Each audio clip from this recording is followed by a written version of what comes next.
Have you ever wondered why some foods were considered unclean in the Bible? What made them so taboo? Picture this. We're journeying back, way back, to a time when robes were the height of fashion and scrolls were the latest in communication technology. We find ourselves in the midst of a bustling crowd, preparing for a grand feast. The air is thick with anticipation and the tantalizing scent of cooking fires. Yet amidst this culinary chaos, there's a curious pattern. Certain animals, despite their abundance, are notably absent from the menu. Pigs, camels, rabbits, and shellfish are left untouched, while others like sheep, goats, and fish with scales are favored. A mystery indeed. This is our first introduction to the biblical concept of unclean foods. This isn't just about dietary preference, it's about obedience to a divine law, a sacred commandment that governs what is fit to eat and what is not. So, what made these foods unclean, you ask? Well, let's delve into the heart of the matter. The concept of unclean foods comes from the dietary laws mentioned in the books of Leviticus and Deuteronomy. These ancient texts provide a fascinating glimpse into the eating habits of yesteryears, with specific prohibitions that might seem peculiar to the modern palate. Picture this: pork, an ever-present staple in many of today's cuisines, was off the table. Shellfish, a delicacy enjoyed worldwide, was a no-go. And any animal that didn't chew cud or have cloven hooves was considered unfit for consumption. But these laws weren't just about what was on the dinner plate, they served a dual purpose. On one hand, they offered guidelines for maintaining physical health. On the other, they were symbolic of spiritual cleanliness. To follow these laws was to show obedience to divine command.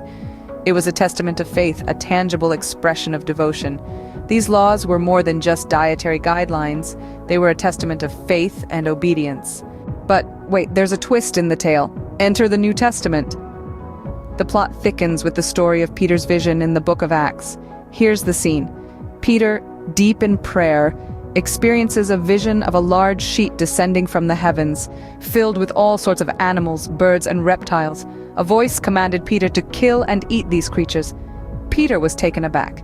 These were the forbidden beasts, the unclean ones. Yet, the voice, divine in origin, challenged Peter's understanding. Do not call anything impure that God has made clean. This was a seismic shift, a radical departure from the dietary laws of the Old Testament.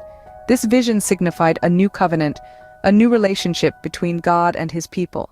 It was no longer about what was on your plate, but rather what was in your heart.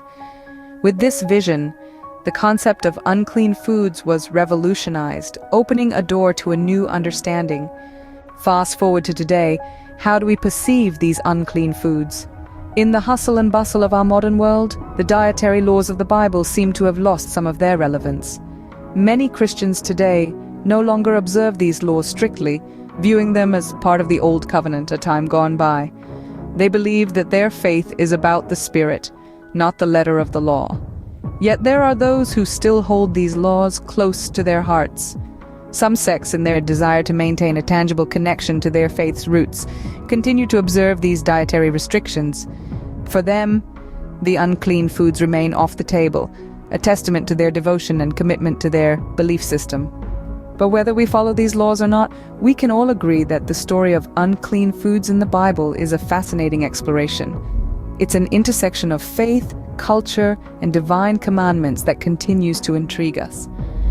Regardless of our personal beliefs, the story of unclean foods in the Bible remains a fascinating exploration of faith, culture, and divine commandments.